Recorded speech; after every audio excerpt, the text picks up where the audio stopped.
5 cités se dressaient autrefois au bord d'une vallée si verte, si fertile, que la Bible elle-même la comparait au jardin d'Éden. Sodome, Gomorrhée, Adma, Tseboïm et Tsoar, 5 cités remplies de milliers d'habitants, de marchés animés, de riches commerçants et d'armées assez puissantes pour mener des guerres contre les royaumes voisins. Et puis, en une seule nuit, 4 d'entre elles ont été rayées de la surface de la terre. Le feu est tombé du ciel, le sol lui-même s'est ouvert, et toute une civilisation a disparu si complètement que pendant des milliers d'années, les gens ne savaient même pas si ces cités avaient réellement existé. Mais voici ce que la plupart des gens comprennent mal dans cette histoire. Il ne s'agissait pas uniquement de péché, il ne s'agissait pas uniquement de châtiment. Et il ne s'agissait certainement pas de cette seule chose que votre professeur d'école du dimanche vous a racontée.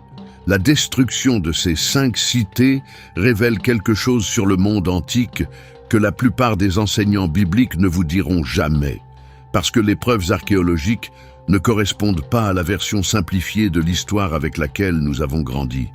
Et franchement, la version qui se trouve dans la Bible est bien plus troublante que celle que prêchent la plupart des églises. Alors que s'est-il vraiment passé dans ces cités? Pourquoi ont-elles été ciblées alors que le monde antique regorgeait d'endroits qui faisaient bien pire? Et qu'ont découvert les archéologues quand ils ont enfin commencé à creuser? Pour comprendre cela, il faut remonter environ 4000 ans en arrière, dans une vallée qui n'existe plus. Avant de parler du feu tombé du ciel, il faut comprendre ce qui se trouvait réellement ici. Parce que le paysage que l'on voit aujourd'hui à l'extrémité sud de la mer Morte, le sel, le vide, le terrain sans vie, ce n'est pas du tout ce à quoi cela ressemblait il y a 4000 ans. Pas du tout. Le chapitre 13 de la Genèse décrit cette vallée d'une manière qui semble presque trop belle pour être vraie. Il dit que la plaine du Jourdain était bien arrosée partout, comme le jardin du Seigneur, comme le pays d'Égypte. Ce n'est pas une formule anodine.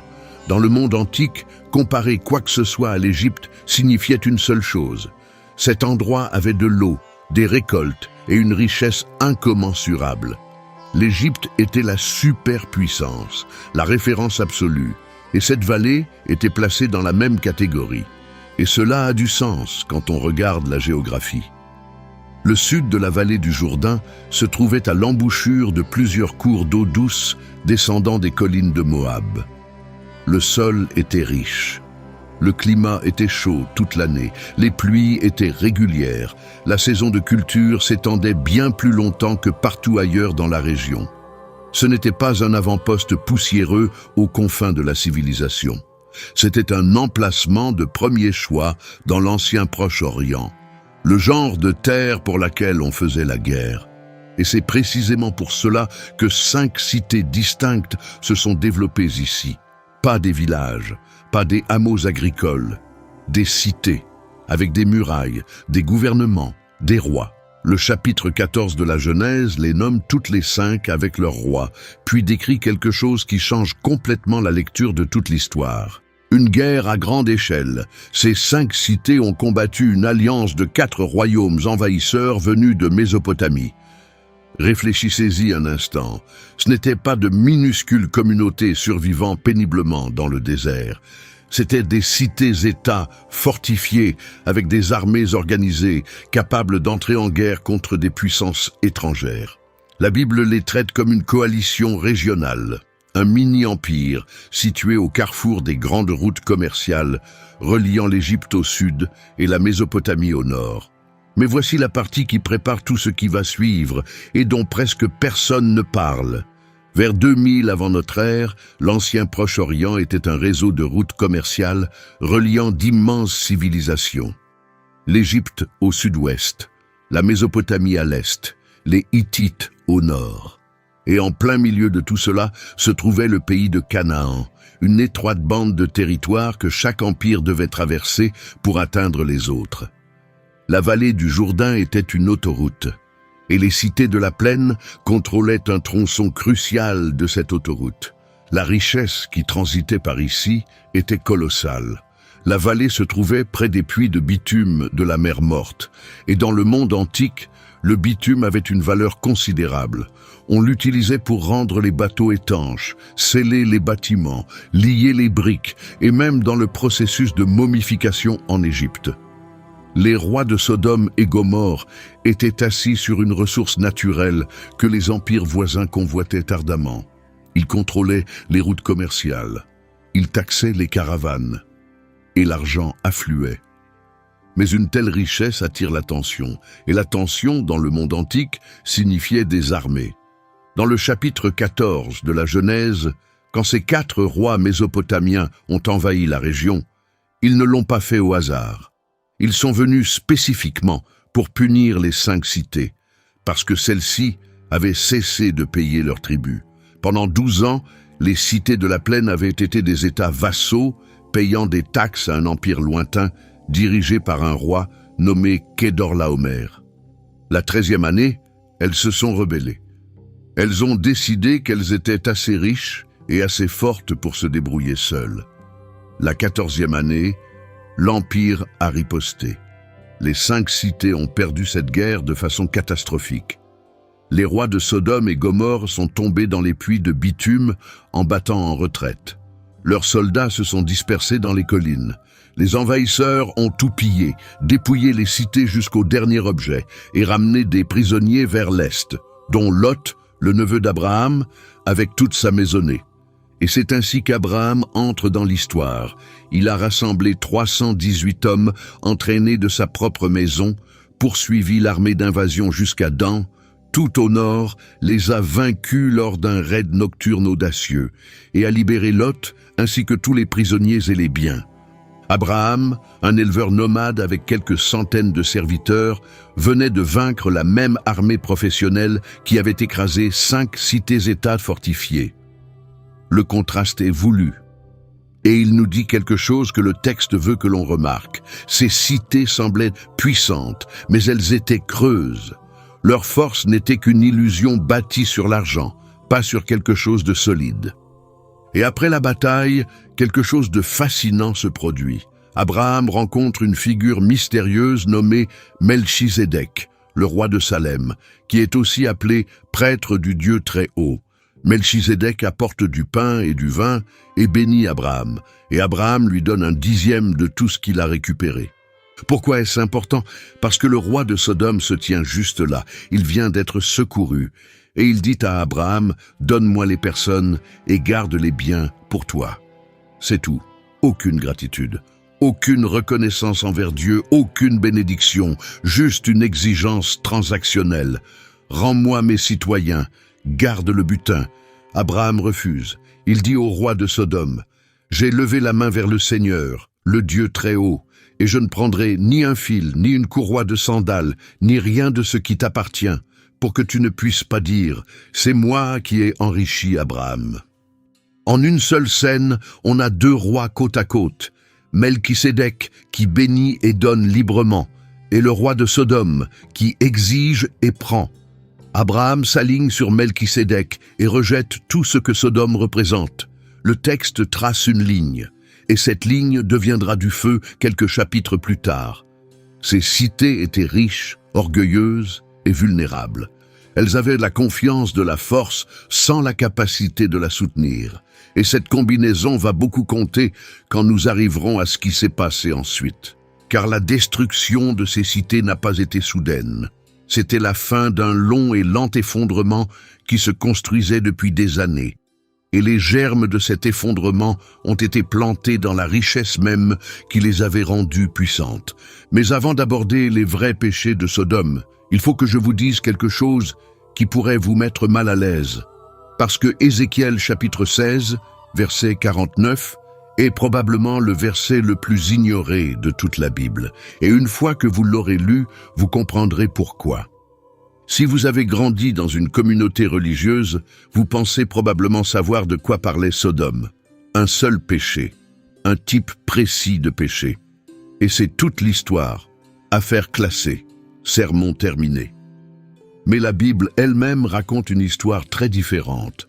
Et honnêtement, elle est bien plus percutante que la version simplifiée, ce qui explique probablement pourquoi la plupart des prédicateurs la passent sous silence. Le prophète Ézéchiel, écrivant des siècles après la destruction de Sodome, nous donne la description la plus détaillée de ce qui n'allait vraiment pas dans cette cité. Ézéchiel, chapitre 16, verset 49. Et ce qu'il dit surprend presque tous ceux qui le lisent pour la première fois. Il dit que le péché de Sodome était celui-ci. Elle et ses filles avaient de l'orgueil, une abondance de nourriture et une insouciante tranquillité, mais elles n'ont pas soutenu le pauvre et le malheureux. Relisez cela, l'orgueil, l'excès de nourriture, le confort paresseux et l'indifférence envers les pauvres. Voilà le résumé du prophète sur ce qui a détruit Sodome. Voilà le verset. Il est bien là, dans la Bible, et je vous garantis qu'il n'a jamais figuré sur une pancarte de manifestation devant une église. Bien sûr, Ézéchiel mentionne ensuite d'autres abominations, et le récit de la Genèse inclut évidemment la fameuse scène avec les anges. Nous y viendrons. Mais le fondement de la méchanceté de Sodome, selon les propres prophètes de la Bible, était une société devenue si riche, si confortable et si centrée sur elle-même qu'elle avait perdu tout sens de la compassion pour quiconque se trouvait au-delà de ses murs. Le péché n'était pas seulement ce qu'ils faisaient, c'était ce qu'ils étaient devenus. Et les commentaires juifs anciens vont encore plus loin. Le Talmud et divers écrits rabbiniques décrivent Sodome comme un endroit doté de lois spécifiques conçues pour punir la générosité. Selon ces traditions, si vous donniez de la nourriture à un étranger à Sodome, vous pouviez être condamné à mort. L'hospitalité n'était pas simplement découragée. Elle était illégale. La cité avait codifié l'égoïsme dans son système juridique. Mais c'est encore pire. Les rabbins décrivent 4 juges à Sodome, dont les noms signifiaient menteurs, menteurs invétérés, faussaires et corrupteurs de justice. Que ces noms soient historiques ou symboliques, le message est clair. Le système judiciaire lui-même était devenu un outil d'oppression. Les tribunaux existaient pour protéger les riches et punir quiconque faisait preuve de bonté. L'une des histoires rabbiniques les plus célèbres concerne une jeune fille nommée Paltite qui donnait secrètement de la nourriture à un homme pauvre. Elle cachait du pain dans sa cruche d'eau pour que personne ne voie. Quand la cité a découvert ce qu'elle faisait, ils l'ont traînée dehors, l'ont couverte de miel et l'ont laissée sur un toit pour que les abeilles la tuent. Selon la tradition, c'est son cri d'agonie qui a atteint le ciel. Et ce fut la goutte d'eau qui a déclenché la destruction. Que vous preniez cette histoire au sens littéral ou non, le message est sans équivoque. La tradition juive a compris le péché de Sodome comme une cruauté systémique. Pas un acte isolé, pas une défaillance ponctuelle, mais une culture entière construite autour de l'égoïsme, de la cupidité et de l'oppression délibérée de quiconque n'appartenait pas au groupe. Et il y a 2 autres traditions rabbiniques qui méritent d'être mentionnées, parce qu'elles montrent exactement à quel point la cruauté de Sodome était sophistiquée. Les sages racontent que Sodome avait des lits pour les visiteurs. Si un invité était trop grand pour le lit, on lui coupait les jambes pour qu'il tienne dedans. Si un invité était trop petit, on l'étirait sur un chevalet. C'est évidemment allégorique, mais le sens est précis. Sodome forçait tout le monde à se conformer à ses normes. Si vous ne correspondiez pas, la cité ne s'adaptait pas. Elle vous détruisait pour vous faire rentrer dans le moule. Et puis, il y a ceci. On raconte que lorsqu'un voyageur arrivait à Sodome, chaque citoyen prenait un seul petit objet parmi ses affaires. Juste un. Et aucun vol individuel n'était suffisant pour porter plainte devant un tribunal. Mais à la fin de la journée, le voyageur n'avait plus rien. Le système était conçu pour qu'aucun acte individuel ne soit un délit, mais que l'effet cumulé soit un pillage total. Le vol par 1000 mains. Si cela ne vous rappelle rien, c'est que vous n'avez pas prêté attention à la façon dont les systèmes d'oppression fonctionnent réellement. Le génie de Sodome n'était pas la force brute. C'était de rendre la cruauté légale en apparence. C'est ici que le récit de la Genèse reprend. Et c'est la partie que tout le monde connaît, mais que presque personne ne comprend correctement. Chapitre 19. 2 anges arrivent à Sodome, déguisés en simples voyageurs. Lot, le neveu d'Abraham qui vivait dans la cité depuis des années à ce moment-là, les aperçoit à la porte de la ville et les invite immédiatement chez lui. Il ne se contente pas de proposer, il insiste, il les supplie pratiquement de ne pas passer la nuit sur la place publique. Il prépare un festin, il fait cuire du pain sans levain. Il fait tout ce qui est en son pouvoir pour les garder loin des rues après la tombée de la nuit. Demandez-vous pourquoi Lot était si désespéré. Il savait ce qui allait se passer. Il vivait dans cette cité depuis assez longtemps pour comprendre exactement ce qui arrivait aux étrangers qui restaient à découvert. Et bien sûr, cette nuit-là, les hommes de Sodome ont encerclé la maison de Lot. Le texte dit « tous les habitants de tous les quartiers ». Pas un groupe marginal, pas une bande de criminels. Toute la population masculine de la cité s'est présentée et a exigé que Lot livre ses invités pour les connaître. La grande majorité des interprètes anciens et modernes s'accordent à dire qu'il s'agissait d'une menace de violence sexuelle. Et la raison est simple, la réaction de Lot. Il a proposé ses propres filles en échange. On ne propose pas ses filles à une foule qui veut simplement poser des questions. Mais voici ce que presque tout le monde rate. Il ne s'agissait pas de désir, il s'agissait de domination. Dans l'ancien Proche-Orient, utiliser la violence sexuelle contre des visiteurs étrangers était un acte délibéré d'humiliation et de contrôle territorial. C'était la façon dont une cité disait « Vous n'avez pas votre place ici. Nous vous possédons. Vous n'avez aucun droit dans notre société. » C'était une arme, pas une pulsion. Alors quand on met tout cela bout à bout, le péché de Sodome formait un ensemble complet. Une richesse extrême combinée à une cruauté extrême. L'oppression systémique des étrangers inscrite dans la loi. Un système judiciaire conçu pour protéger les puissants et écraser les vulnérables. Et une volonté d'utiliser la violence contre quiconque ne rentrait pas dans le cadre de la cité. Les anges ont frappé la foule de ces cités. Ils ont dit à Lot de rassembler sa famille et de fuir. Parce qu'au matin, la cité n'existerait plus. Mais Sodome n'était que le début. La cité qui était toujours mentionnée dans le même souffle avait sa propre forme de pourriture. Et ce que Gomorrhe représente est quelque chose qui touche encore plus près de nous. Voici quelque chose d'étrange à propos de Gomorrhe. La Bible ne la mentionne presque jamais seule. C'est toujours Sodome et Gomorrhe, toujours en duo, toujours traitées comme une seule entité, comme si elles étaient les 2 faces d'une même maladie. Et d'une certaine façon, c'était le cas. Des cités antiques dans la même vallée, partageant les mêmes routes commerciales, les mêmes ressources, la même culture. Si Sodome était le cœur culturel de la plaine, Gomorrhe en était l'ossature institutionnelle, même richesse, même cruauté, même destin. Mais Gomorrhe apparaît de façon indépendante dans quelques passages et ses mentions sont remarquablement révélatrices. Dans Deutéronome 29, Moïse utilise Gomorrhe comme avertissement à Israël. « Si vous rompez votre alliance, voilà ce que deviendra votre terre. » Ésaïe va encore plus loin. Il compare les dirigeants de Jérusalem aux dirigeants de Sodome et le peuple de Jérusalem au peuple de Gomorrhe. Et puis il précise exactement ce qu'il veut dire. Des rituels religieux vides, le piétinement des pauvres, la corruption, l'abandon des veuves et des orphelins, le meurtre d'innocents. Cela devrait vous faire réfléchir. Ésaïe ne compare pas Jérusalem à Sodome à cause de ce qui s'est passé dans la Genèse chapitre 19. Il les compare parce que les dirigeants sont devenus corrompus, parce que les systèmes censés protéger le peuple ont été détournés par ceux qui détiennent le pouvoir. Le prophète Jérémie ajoute une autre dimension. Dans Jérémie 23, il compare les faux prophètes d'Israël aux habitants de Sodome et Gomorrhe. Pourquoi? Parce qu'ils mentent, parce qu'ils encouragent le mal, parce qu'ils disent aux gens ce qu'ils veulent entendre au lieu de ce qu'ils ont besoin d'entendre.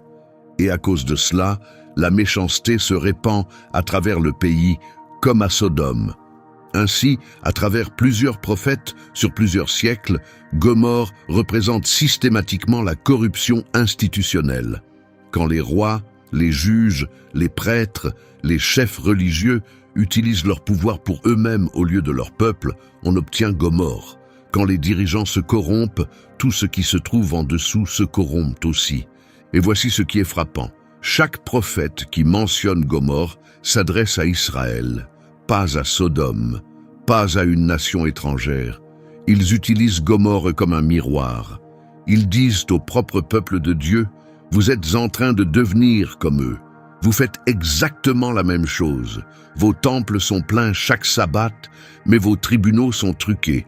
Vos champs sont magnifiques, mais vos veuves meurent de faim. » Ésaïe dit même que Dieu est dégoûté de leur culte. Il dit « Je ne supporte plus l'injustice et les assemblées solennelles. » Dieu préférerait qu'ils abandonnent entièrement le spectacle religieux et qu'ils s'occupent simplement des orphelins et des veuves.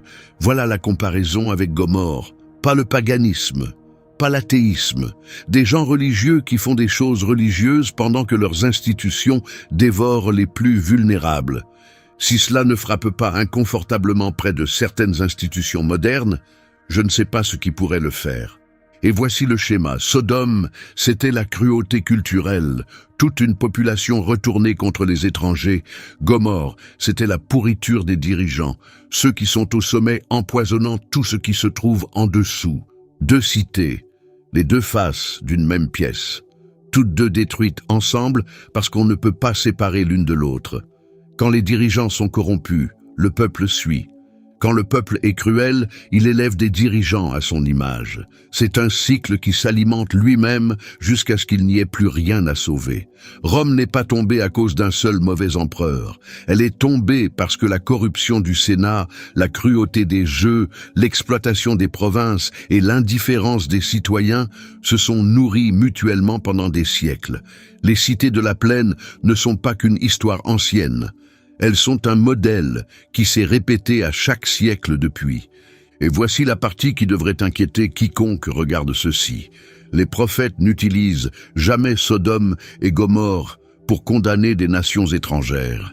Ils les utilisent pour condamner leur propre peuple.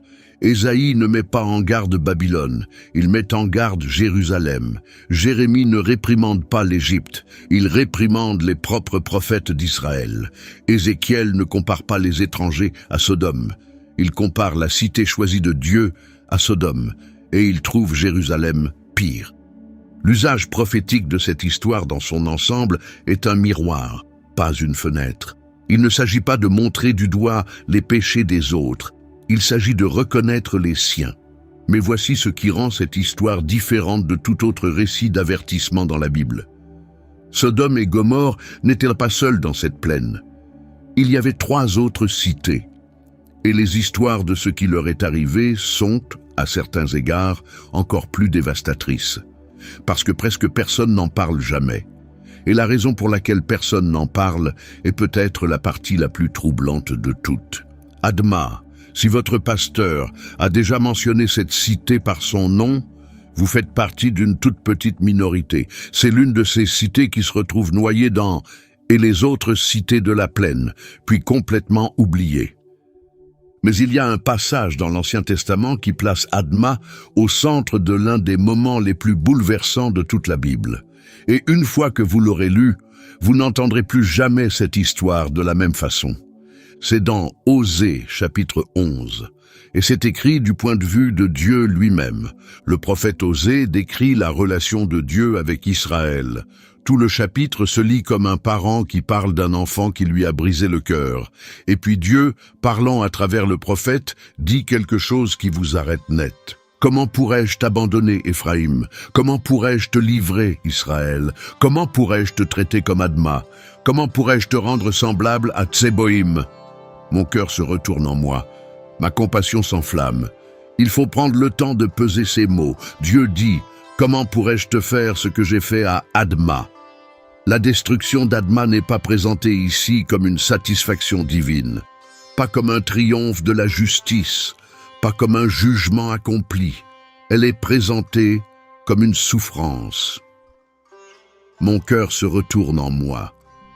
C'est le langage d'un parent qui se souvient du pire jour de sa vie.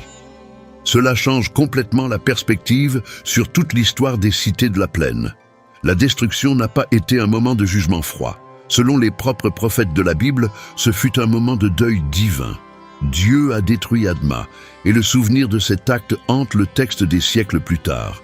Et le contexte complet rend cela encore plus déchirant. Tout le chapitre est écrit comme un parent élevant un enfant. Dieu dit « Quand Israël était enfant, je l'aimais. J'ai appelé mon fils hors d'Égypte. J'ai appris à Éphraïm à marcher. Je les ai portés dans mes bras. Je les ai guéris. Je les ai conduits avec des liens de bonté, avec des attaches d'amour. J'étais pour eux comme celui qui soulève un nourrisson contre sa joue. Je me suis penché vers eux pour les nourrir. » Et puis ce parent, après avoir tout donné, regarde l'enfant s'éloigner, regarde l'enfant choisir la destruction. Et le parent crie « Comment pourrais-je te laisser devenir comme Adma ?» Ce qui est arrivé à Adma était si terrible, si définitif, que c'est devenu la mesure de la perte irréversible. Quand Dieu a voulu exprimer le pire résultat possible, le mot choisi a été Adma. Alors pourquoi Adma hante-t-elle le texte quand Sodome reçoit toute l'attention? Certains chercheurs suggèrent que c'est parce qu'Adma était la plus ordinaire des 5 cités. Sodome avait sa cruauté notoire. Gomorrhe avait ses dirigeants corrompus. Mais Adma était peut-être la cité simplement complice, la cité qui a suivi le mouvement, qui n'a pas créé le mal mais ne s'y est pas opposé non plus, qui a profité des routes commerciales, joui de la même protection, tiré avantage du système sans jamais être la pire.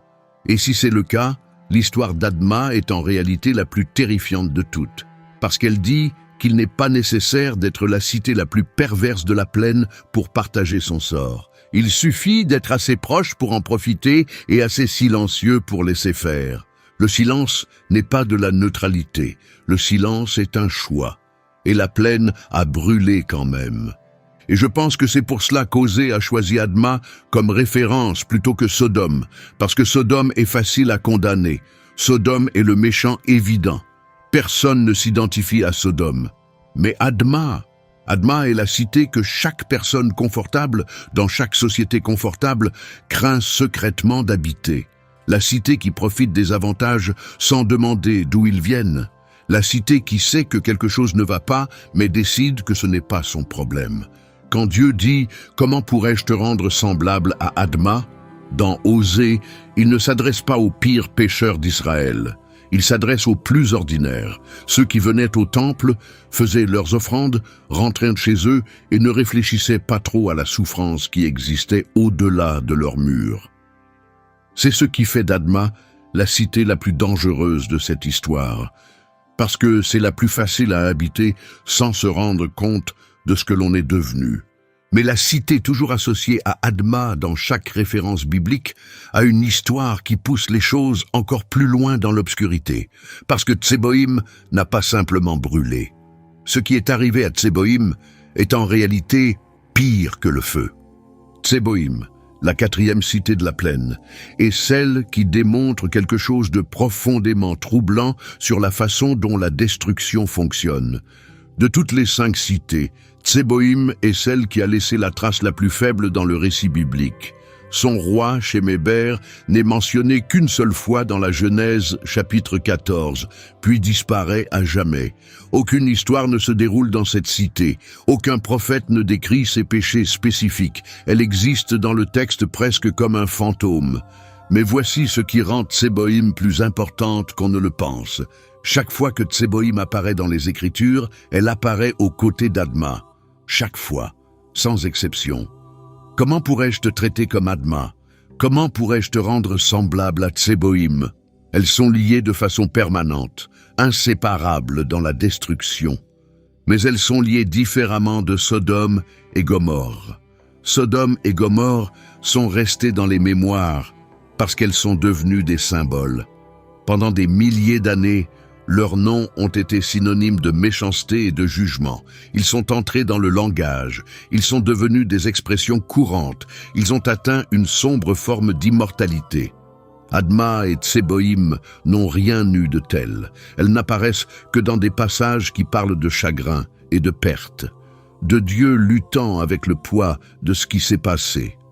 Pour le dire simplement, Sodome et Gomorrhe sont des avertissements. Adma et Tseboïm sont des blessures, et Tseboïm a subi le pire, parce que dans le monde antique, la pire chose qui pouvait vous arriver n'était pas la mort, c'était d'être oublié. Les cultures mésopotamiennes qui entouraient Israël croyaient profondément que tant que votre nom était prononcé, tant que quelqu'un se souvenait de vous, vous continuiez à vivre. Voir son nom effacé de la mémoire humaine était l'anéantissement ultime. Pire que la mort. Pire que la défaite, une fin totale, permanente. Sodome est resté dans les mémoires comme un méchant. Gomorrhe est resté dans les mémoires comme un avertissement. Même Adma est resté dans les mémoires comme un chagrin. Mais Tseboïm est à peine resté dans les mémoires. Et cela soulève une question qui devrait vous empêcher de dormir. Combien d'autres Tseboïm y a-t-il eu? Combien de cités, combien de cultures, combien de civilisations ont été absorbées si complètement dans les catastrophes qui les entouraient que nous ne connaissons même pas leur nom? L'histoire est écrite par les survivants. Les cités qui disparaissent sans laisser de traces n'ont pas d'histoire. Elles n'ont pas de morale, elles n'ont pas de leçon. Elles disparaissent, tout simplement. Tseboïm figure dans le texte comme un rappel que l'effacement est une issue possible, pas seulement la destruction, pas seulement le châtiment, l'oubli complet, total et irréversible. Et la Bible conserve son nom à peine, presque à contre-cœur, comme pour dire « voici ce qui arrive au bout de la complicité ». On n'est pas seulement détruit, on est effacé. Le nom Tseboïm apparaît une dernière fois dans la Bible, dans 1 Samuel chapitre 13 verset 18, sous la forme de la vallée de Tseboïm, près du territoire de Benjamin. Que ce soit le même endroit, un mémorial ou simplement un mot hébreu courant signifiant « yen », les chercheurs ne sont pas d'accord. Mais il y a quelque chose de poétique dans la possibilité que la seule trace subsistante d'une cité anéantie soit une vallée portant le nom de Charognard. Nous avons donc couvert 4 cités. Sodome avec sa cruauté culturelle, Gomorrhe avec sa pourriture institutionnelle, Adma avec son silence dévastateur, Tseboïm avec son effacement total. Mais il reste une cité, et son histoire est complètement différente de toutes les autres, parce que la 5e cité n'a pas brûlé, elle a survécu. Et la raison de sa survie implique l'une des scènes les plus déchirantes de toute la Bible. Et une seule phrase d'un ange qui change tout ce que vous pensiez savoir sur le jugement divin. Tsoar, la 5e cité, celle dont personne ne parle, et celle qui change toute la morale de cette histoire. Parce que Tsoar a survécu, pendant que le feu consumait les 4 autres cités, pendant que toute la vallée était transformée en un désert de sel et de cendres. Tsoar a été épargné, et la raison tient à la négociation désespérée et paniquée d'un seul homme au milieu de l'Apocalypse. Genèse, chapitre 19. Les anges ont dit à Lot de prendre sa famille et de fuir. Ils lui ont donné jusqu'au lever du soleil. « Fuyez vers les montagnes », disent-ils. « Éloignez-vous le plus possible de cette vallée. » Mais Lot, dans l'un des moments les plus profondément humains de toute la Bible, dit « Je ne peux pas. Je n'arriverai pas jusqu'aux montagnes. Je mourrai en chemin. » Mais regardez, il y a cette petite cité tout près. Elle est minuscule, elle n'est rien. Est-ce que je peux simplement aller là-bas, s'il vous plaît? C'est juste un petit endroit. Et l'ange dit oui. Très bien, je t'accorde aussi cette faveur. Je ne détruirai pas la cité dont tu parles. Dépêche-toi, fuis là-bas, car je ne peux rien faire tant que tu n'y seras pas arrivé. Je ne peux rien faire tant que tu n'y seras pas arrivé.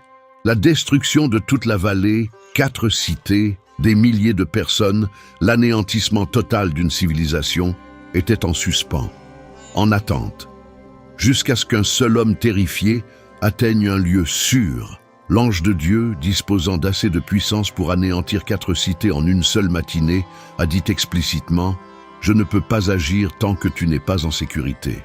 Et grâce à la présence de Lot, Tsoar a été épargné. Pas parce que Tsoar était vertueuse, pas parce que ses habitants étaient de meilleurs, mais parce qu'une seule personne que Dieu protégeait avait besoin de cette cité. La cité s'appelait à l'origine Béla, mais après l'arrivée de Lot, elle a été renommée Tsoar, ce qui signifie petite ou insignifiante. Le nom permanent de la cité vient de l'excuse désespérée d'un homme épuisé qui ne pouvait pas courir plus loin. Et ce petit endroit insignifiant est devenu la seule cité survivante de la plaine. Mais entre le moment où Lot a quitté Sodome et son arrivée à Tsoar, quelque chose s'est produit qui hante les lecteurs depuis 4000 ans. La femme de Lot s'est retournée. La Bible accorde à ce moment exactement une seule phrase, pas de mise en contexte, pas d'explication, pas de monologue intérieur. Elle s'est retournée et elle est devenue une colonne de sel. C'est tout ce que dit le texte. Elle n'a même pas de nom. Dans toute la Bible, elle n'est jamais que la femme de l'eau, définie par son mari et par cet unique geste. Et les chercheurs en débattent depuis des millénaires. Pleurait-elle ce qu'elle perdait? Doutait-elle de la décision de partir? Était-elle encore attachée au confort, à la richesse, à la vie qu'elle s'était construite à Sodome au fil des années?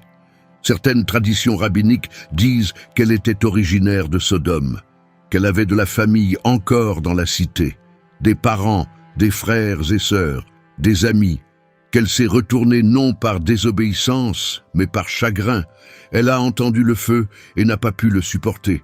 Elle s'est retournée parce que son cœur l'attirait vers les gens qu'elle aimait, même si ses pieds l'emportaient dans l'autre sens. Si c'est vrai, son histoire n'est pas un avertissement. C'est une tragédie. Une femme prise entre la survie et l'amour, qui n'a pas pu continuer à marcher pendant que tout ce qu'elle connaissait brûlait derrière elle. Et il y a un détail que la plupart des traductions survolent. Le mot hébreu utilisé pour se retourner n'est pas un coup d'œil rapide. Il implique un regard prolongé. Elle n'a pas simplement jeté un regard par-dessus son épaule. Elle s'est arrêtée et a fixé. Elle a fait face à la destruction de plein fouet. Certains commentateurs pensent qu'elle n'a pas simplement regardé. Elle est retournée sur ses pas. Le regard n'était que le début d'un retour. Si cette lecture est correcte, la femme de Lot n'est pas morte à cause d'un bref moment de faiblesse. Elle est morte parce qu'elle a choisi la cité en flammes plutôt que la fuite. Elle a choisi la destruction familière plutôt que la survie inconnue. Et honnêtement, qui parmi nous n'a pas fait une version de ce choix? Jésus l'a évoqué des siècles plus tard. 3 mots seulement. Luc chapitre 17, verset 32. Souvenez-vous de la femme de Lot. Il n'a pas expliqué. Il n'en avait pas besoin. Tout le monde savait. Et la leçon était simple mais brutale. Quand la destruction arrive et qu'on vous a donné une issue, ne regardez pas en arrière. Ne vous accrochez pas à ce qui est déjà mort, même si vous l'aimiez, même si ça fait mal de lâcher prise. Lot est arrivé à Tsoar avec ses 2 filles. Sa femme était une colonne de sel sur la route derrière lui. Le ciel était en feu. Et c'est ici que l'histoire de Tsoar prend tout son sens, parce que cela crée l'un des contrastes les plus puissants de tout l'Ancien Testament. 4 cités, riches et puissantes, entièrement détruites. Une cité minuscule et insignifiante, sauvée. Pas par mérite, parce qu'une seule personne protégée se tenait à l'intérieur de ces murs. Cela fait écho à Genèse chapitre 18. Abraham debout devant Dieu, marchandant pour Sodome. Et cette scène est l'une des conversations les plus extraordinaires de toutes les Écritures, parce qu'Abraham discute avec Dieu. Il insiste, il négocie pour la vie de gens qu'il connaît à peine. Il demande, « Vas-tu détruire le juste avec le méchant ? Et s'il y avait 50 justes, épargneras-tu la cité pour 50 ?» Et Dieu dit oui. Abraham continue de pousser. « Et s'il n'y en avait que 45 ? Oui. 40 ? Oui. 30 ? Oui. S'il te plaît, ne te mets pas en colère, mais pour 20 ? Oui. Je parlerai encore une seule fois. Et pour 10 ? Dieu accepte à chaque fois. Si seulement 10 personnes justes vivaient à Sodome, la cité entière, avec toute sa cruauté systémique, tous ses juges corrompus, toutes ses lois hostiles aux étrangers, survivaient. Toute la civilisation pouvait continuer grâce à 10 personnes, et Abraham s'arrête à 10. Il ne descend pas plus bas. Les chercheurs se demandent depuis des siècles pourquoi il s'est arrêté. 10 était-il le minimum? Avait-il peur d'aller plus loin? Ou croyait-il sincèrement que dans une cité entière, il devait bien y avoir au moins 10 personnes décentes? Il n'y en avait pas. Il y avait une seule famille, pas assez pour sauver Sodome, mais assez, apparemment, pour sauver Tsoar. Il y a un épilogue. Après la destruction, Lot n'est pas resté à Tsoar. Le texte dit qu'il avait peur. Il a emmené ses filles dans les montagnes, l'endroit même où les anges lui avaient dit d'aller à l'origine. La cité sauvée par la présence de Lot a donc perdu sa protection quand il est parti. Et Tsoar disparaît de l'histoire, mentionné plus tard par Ésaïe et Jérémie comme une note géographique près de Moab. Plus jamais comme une cité vivante. La survie de Tsoar prouve que la destruction n'était pas aléatoire, elle n'était pas aveugle. Il y avait de la précision. 4 cités ont brûlé, une a été épargnée, et la différence tenait à une seule personne. Ce qui nous amène à la question que tout le monde veut vraiment voir résolue. Que s'est-il passé ce matin-là? Est-ce que c'était réel? Et qu'a découvert la science? Genèse, chapitre 19, verset 24 dit « Alors le Seigneur fit pleuvoir sur Sodome et Gomorrhe du soufre et du feu venant du Seigneur depuis le ciel. Et il détruisit ces cités et toute la plaine, et tous les habitants des cités, et ceux qui poussaient sur le sol. » Pendant des siècles, cela a été classé soit comme miracle littéral, soit comme mythe ancien. Mais au cours des dernières décennies, des archéologues travaillant sur un site en Jordanie appelé Tal el-Hammam ont découvert quelque chose qui a complètement changé la donne. Tal el-Hammam était une immense cité de l'âge du bronze dans le sud de la vallée du Jourdain, exactement là où la Bible situe les cités de la plaine. À son apogée, c'était l'une des plus grandes cités du sud du Levant, environ 10 fois la taille de Jérusalem à la même époque. Des murailles massives, une architecture monumentale, de vastes réseaux commerciaux. Et puis, vers 1650 avant notre ère, elle a été détruite, complètement, en un seul événement. En 2021, 21 chercheurs ont publié une étude dans Scientific Reports, une revue publiée par Nature. Ils ont analysé la couche de destruction et ont trouvé du quartz choqué, des minéraux qui ne se forment que sous une pression et une température extrêmes, des sphérules de poterie fondue et de briques d'argile fondue, du platine et de l'iridium à des concentrations des centaines de fois supérieures à la normale, des températures dépassant les 2000 degrés Celsius. Pour vous donner une idée, un incendie domestique atteint 1100 degrés, un volcan atteint 1200. Quelque chose a frappé cette cité avec une chaleur supérieure à celle d'une éruption volcanique. L'équipe a conclu qu'il s'agissait d'une explosion cosmique aérienne, semblable à l'événement de Tunguska en 1908. Un fragment de météore ou de comète a explosé au-dessus de la cité, libérant une énergie environ 1000 fois plus puissante que la bombe d'Hiroshima. Imaginez ce que cela signifie au sol. Une seconde, vous êtes un commerçant sur le marché. La seconde suivante, un éclair plus lumineux que tout ce que l'être humain a jamais connu. Avant que votre cerveau ne l'enregistre, l'onde de choc arrive, plus rapide que le son. Chaque mur de briques pulvérisé en poussière, le palais se désintègre. La poterie fond et se transforme en verre, des êtres humains vaporisés. Et puis, l'onde de choc continue, arrachant la couche de terre fertile des champs, salant le sol, détruisant la capacité de la terre à soutenir la vie. Terminée en quelques secondes, toute une civilisation disparue entre un battement de cœur et le suivant. Et puis ce détail, celui qui a attiré l'attention des scientifiques comme des théologiens, après l'événement, la vallée du Jourdain est restée totalement inoccupée pendant 300 à 600 ans. Rien ne poussait, personne n'y vivait, pendant des siècles. Comparez cela à Genèse chapitre 19, verset 25. Dieu détruisit ces cités et toute la plaine et ce qui poussait sur le sol. Ou Deutéronome chapitre 29, verset 23. Toute la terre brûlée par le soufre et le sel, rien de planté, rien qui germe. Bien sûr, tout le monde n'est pas d'accord pour dire que Tal el-Hammam est Sodome. Certains chercheurs situent les cités de la plaine au sud de la mer Morte. Le débat est en cours et passionné. Mais ce que personne ne conteste, c'est ceci. Une immense cité de l'âge du bronze, dans la vallée du Jourdain, a été détruite par un événement soudain à température extrême, il y a environ 3600 ans. Et la zone est restée inhabitable pendant des siècles. Le type de destruction que décrit la Genèse, chapitre 19, n'est pas mythologique. Ce n'est pas impossible. C'est géologiquement et astronomiquement possible. Cela s'est déjà produit. Et cela s'est produit dans la région exacte où la Bible dit que ces cités se trouvaient. Et il y a un dernier détail des fouilles de Tal el-Hammam qui mérite attention.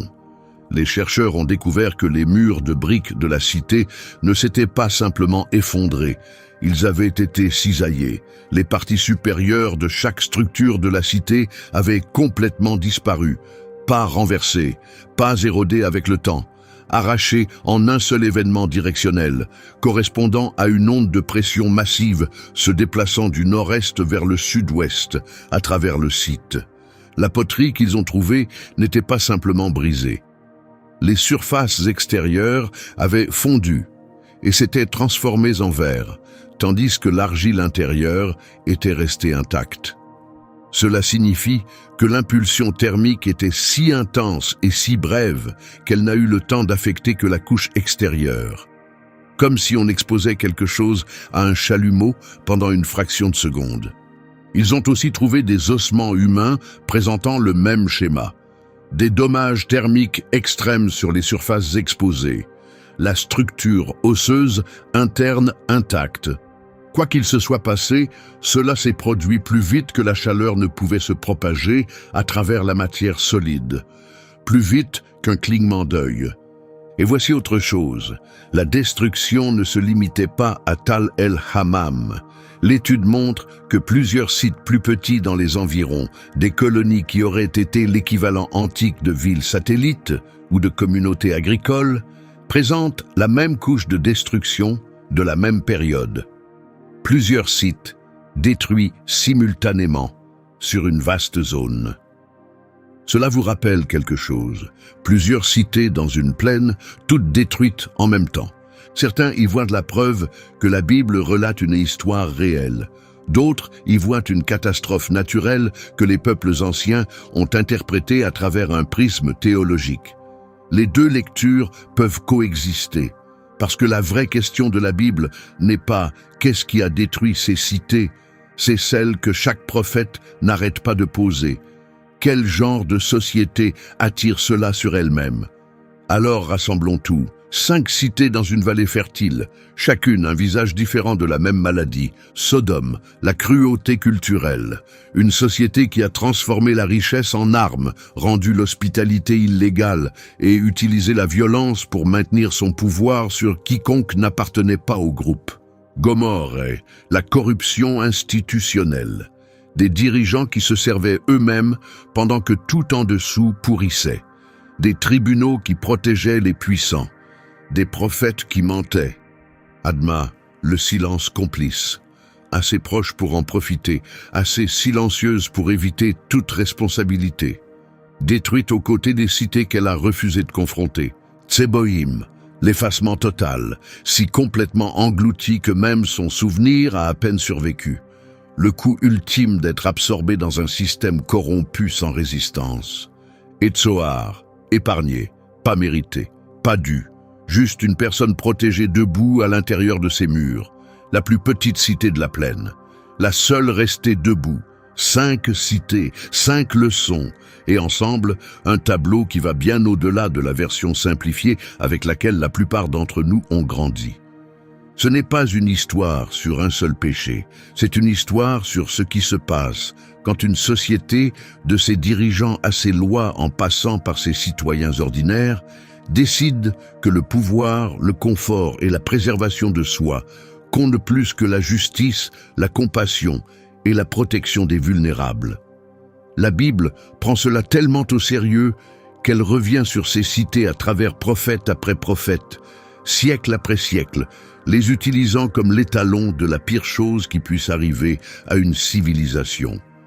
Jésus lui-même a fait référence à Sodome. Dans Matthieu, il dit à ses disciples que lorsqu'ils entrent dans une ville qui refuse de les accueillir, au jour du jugement, ce sera plus supportable pour Sodome et Gomorrhe que pour cette ville. Pensez-y. Jésus dit que refuser l'hospitalité, fermer ses portes aux gens qui ont besoin de vous, relève de la même catégorie de péché qui a détruit la plaine. Pierre y fait référence. Jude y fait référence. L'histoire résonne à travers toute la Bible, Ancien et Nouveau Testament, juive et chrétienne, prophétique et apostolique. Elle ne cesse jamais d'être pertinente. Et c'est peut-être parce que la tentation de Sodome est toujours parmi nous. Chaque génération fait face aux mêmes questions. Utilisons-nous notre richesse pour protéger les vulnérables ou pour nous isoler d'eux? Construisons-nous des systèmes qui servent la justice ou des systèmes qui protègent le confort? Accueillons-nous l'étranger ou traitons-nous ceux de l'extérieur comme des menaces? Les cités de la plaine ont répondu à ces questions et la vallée en a payé le prix. Mais Tsoar a survécu et cela change tout parce que Tsoar dit, même au milieu d'une destruction totale, il y a de la place pour la miséricorde. Même quand tout brûle, quelque chose peut être sauvé. Pas parce que c'était mérité, mais parce que la grâce, par définition, n'a pas besoin de raison. La région de la mer Morte aujourd'hui est l'un des endroits les plus bas, les plus chauds et les plus inhospitaliers de la terre. La vallée que la Bible comparait à l'Éden n'est plus que sel, silence et chaleur tremblante. Et pourtant des gens vivent encore près de ces rives, des cultures poussent encore sur ces bords, la vie persiste là où elle n'a aucune raison de persister. C'est peut-être la leçon finale. La destruction est réelle, les conséquences sont réelles. Mais laisse aussi cette persistance obstinée, irrationnelle et inexplicable de quelque chose qui survit dans des endroits où rien ne devrait survivre, tout comme une minuscule et insignifiante cité appelée Tsoar. Vous savez maintenant ce qui est vraiment arrivé aux 5 cités de la plaine, pourquoi la Bible se souvient de chacune d'elles différemment, et ce que les archéologues ont trouvé enfoui sous 3600 ans de sel et de silence. Et si vous êtes comme la plupart des gens, Ézéchiel chapitre 16 verset 49 vient de devenir un verset que vous n'oublierez jamais. Si cette histoire vous a touché différemment de la version que vous avez entendue en grandissant, il faut que vous voyiez ce que nous avons découvert sur la tour de Babel, parce que les preuves archéologiques pour celle-là sont encore plus incroyables. Et la vraie raison pour laquelle Dieu a arrêté la construction n'a rien à voir avec ce que la plupart des gens pensent. Cette vidéo est à l'écran en ce moment. Abonnez-vous si vous voulez plus d'histoires comme celle-ci. Nous explorons en profondeur les passages les plus mal compris de la Bible, chaque semaine. Pas de réponse toute faite, pas de versions aseptisées, juste le texte tel qu'il est. On se retrouve dans la prochaine.